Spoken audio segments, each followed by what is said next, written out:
Hello friends, my name is Ravi Kumar Bharadwaj and this is part 39 of FoxPro tutorial series. So guys, हम इस tutorial में देखेंगे कि हम कौन कौन से मैथमेटिकल कमांड्स हैं जिसका यूज़ करके FoxPro में मैथमेटिकल ऑपरेशंस को परफॉर्म कर सकते हैं। जैसे मैंने यहाँ कुछ एग्जांपल लेके चला है, तो इन कमांड्स की सहायता से हम FoxPro में मैथमेटिकल ऑपरेशंस परफॉर्म कर सकते हैं। जैसे फर्स्ट देखते हैं हम सम। तो सम इस कमांड की सहायता से हम किसी भी डेटाबेस टेबल के न्यूमेरिकल रिकॉर्ड्स को एक साथ सम कर सकते हैं। वैसे ही एवरेज करने के लिए इस कमांड्स की सहायता से हम लोग किसी भी डेटाबेस टेबल के फील्ड के सारे रिकॉर्ड्स की एक साथ एवरेज निकाल सकते हैं। काउंट फंक्शन के जरिए हम कुछ कंडीशन दे करके या फिर हम किसी भी फील्ड के रिकॉर्ड्स को काउंट करना चाहते हैं तो वो कर सकते हैं। कैलकुलेट फंक्शन भी इधर ऐसे ही सम और एवरेज कमांड के समान ही होता है। कैलकुलेट फंक्शन के जरिए भी हम एक बार में एक से अधिक फील्ड्स की वैल्यूज़ को कैलकुलेट कर सकते हैं, अर्थात सम कर सकते हैं उनका। देन एफ वी, ये है फ्यूचर वैल्यू। तो इस कमांड के सहायता से हम पीरियड, मंथ एंड टाइम ये दे करके प्रिंसिपल, मंथ एंड टाइम ये दे करके उसका फ्यूचर वैल्यू कैलकुलेट कर सकते हैं। एंड पी वी, तो ये है प्रेजेंट वैल्यू। तो इसमें भी हम प्रिंसिपल, डेट एंड रेट दे करके हम उसका प्रेजेंट वैल्यू कैलकुलेट कर सकते हैं। सो गाइस, हम देखते हैं कि कैसे इन मैथमेटिकल कमांड्स का यूज़ करके FoxPro में कैसे मैथमेटिकल ऑपरेशंस को परफॉर्म किया जा सकता है। तो इसके लिए सबसे पहले हम FoxPro को ओपन करते हैं। देन अगर हमें किसी भी डेटाबेस टेबल के फील्ड के सारे रिकॉर्ड्स का सम करना है तो उसके लिए सबसे पहले तो हमें उस डेटाबेस को एक्सेस करना होगा। तो उसके लिए लिखेंगे यूज़, देन उस डेटाबेस टेबल का नाम। तो मैंने लिखा एम्प्लॉय। ये लिखकर जैसे इंटर करूंगा तो आप देखेंगे यहाँ पर एम्प्लॉय नाम का एक डेटाबेस टेबल एक्सेस हो गया है जिसमें टोटल 6 रिकॉर्ड है। हम इसे देखना चाहते हैं तो यहाँ पर लिस्ट कमांड का यूज़ करके देख सकते हैं। तो आप देख रहे हैं यहाँ पर एक फील्ड है सैलरी नाम का जिसमें सारे एम्प्लॉयज़ की सैलरी दी हुई है। अगर हम इन सारे एम्प्लॉयज़ के सैलरीज का सम करना चाहते हैं तो इसके लिए लिखेंगे सम, देन फील्ड का नाम सैलरी। ये लिखकर जैसे इंटर करेंगे तो आप देखेंगे सारे एम्प्लॉयज़ का सैलरी को वो काउंट करने के बाद यहाँ पर डिस्प्ले करा देगा कि टोटल कितना सैलरी है। वैसे ही अगर आप उसका एवरेज निकालना चाहते हैं तो इसके लिए हम लोग एवरेज कमांड का यूज़ करते हैं। तो इसके लिए भी सबसे पहले हमको डेटाबेस को एक्सेस करना होगा, जो हमने पहले ही कर चुका है।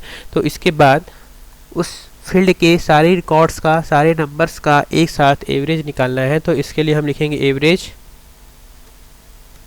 देन फील्ड का नाम।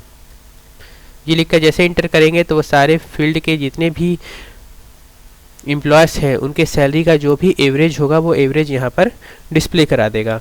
इसी प्रकार अगर आप चाहते हैं कि रिकॉर्ड्स को काउंट करना है तो रिकॉर्ड्स को काउंट करने के लिए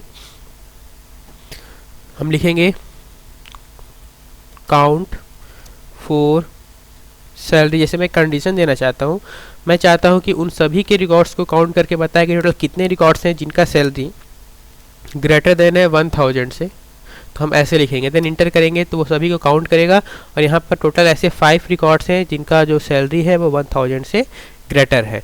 सो गाइस, ऐसे हम काउंट कमांड का यूज़ कर सकते हैं। इसी प्रकार अगर हमें कैलकुलेट करना है तो इसके लिए लिखेंगे कैलकुलेट। देन अगर हमें एक बार में एक से अधिक चीज़ों को कैलकुलेट करना है, जैसे कि मुझे सम करना है सैलरी फील्ड का और एवरेज निकालना है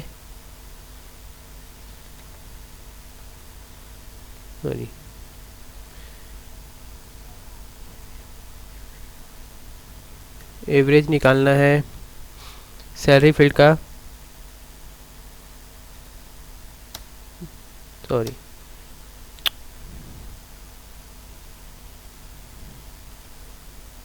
पहले डेटाबेस टेबल को एक्सेस करेंगे तो यूज़ देन एम्प्लॉय। उसके बाद कैलकुलेट का यूज़ करना है। पहले लिस्ट कमांड का यूज़ करके सारे रिकॉर्ड्स को देख लेते हैं। कैलकुलेट का यूज़ करना है तो हम लिखेंगे कैलकुलेट, सम करना है अपने को सैलरी फील्ड का सैलरी। ये लिखकर जैसे इंटर करेंगे तो वो सैलरी फील्ड के सारे रिकॉर्ड्स को कैलकुलेट कर देगा। इसी प्रकार हम एक एग्जांपल लेके चलते हैं। जैसे मुझे कैलकुलेट करना है सैलरी फील्ड को और ये आईडी को भी मेरे को काउंट करना है, सॉरी सम करना है। तो यहाँ लिखेंगे सम, ब्रैकेट में दे देते हैं जैसे आईडी। ये लिखकर मैंने जैसे ही इंटर करेंगे तो यहाँ पर सम और आईडी दोनों को वो काउंट करेगा और ऐसे डिस्प्ले कराएगा। तो आप देख रहे हैं कि हम एक बार में एक से अधिक चीज़ों को भी, फील्ड के वैल्यूज़ को भी सम कर सकते हैं। तो इस प्रकार हम कैलकुलेट फंक्शन का यूज करते हैं। नेक्स्ट हम देखते हैं FV, फ्यूचर वैल्यू। तो फ्यूचर वैल्यू को हम जो भी, अगर हम चाहें तो डायरेक्ट वैल्यू देकर भी उसे कैलकुलेट कर सकते हैं। जैसे कि हम लिखेंगे FV, देन जो भी यहाँ पर उसको प्रिंसिपल देना चाहते हैं, जैसे मैं देना चाहता हूँ ये, कॉमा जो भी आप उसको रेट देना चाहते हैं, जैसे मैं देना चाहता हूँ 0.08 डिवाइडेड 12, और जो भी उसको टाइम देना चाहता है, इसमें देना चाहता हूँ 72। ये लिखकर इंटर करेंगे तो वो उसका फ्यूचर वैल्यू कैलकुलेट कर देगा। अगर आप चाहें तो कि वैल्यूज़ को किसी वेरिएबल में स्टोर कराना है, उसके बाद आप उसे परफॉर्म कराना चाहते हैं तो आप वो भी कर सकते हैं। जैसे इसी अगर वैल्यू को हमको किसी वेरिएबल में स्टोर कराना है तो हम लिखेंगे स्टोर, जैसे मैं देना चाहता हूँ 2400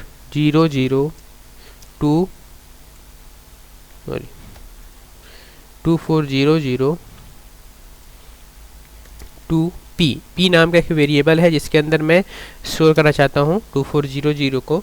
then store 0.08 divided 12 to I, interest के लिए आई के अंदर स्टोर करना चाहता हूँ।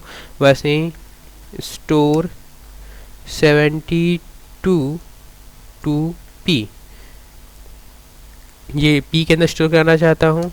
Then question mark FV, then bracket में हम यहाँ लिखेंगे P, I, यहाँ सो गाइस यहाँ P नाम के दो वेरिएबल्स हो गए हैं, तो यहाँ पर हम इसको PI कर लेते हैं, सॉरी PE कर लेते हैं। हाँ,